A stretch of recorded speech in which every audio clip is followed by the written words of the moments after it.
এই যে এখন মাখতেছে পেয়ারা মাখা,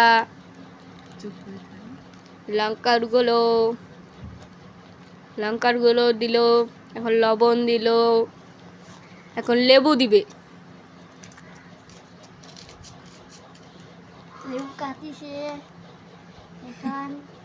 এখন লেবু কাটছে, এখন লেবু দিতেছে। এই যে আমাদের একটা ভাই, আমাদের কলিয়ান ভাই, এই যে লেবু দিতেছে।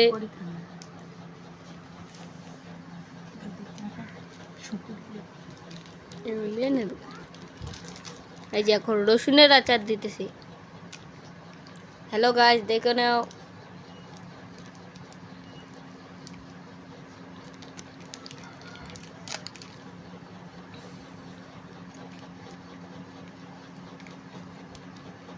এখন সবাই মিলে মজা করে খাবো পেয়ারা মাখা।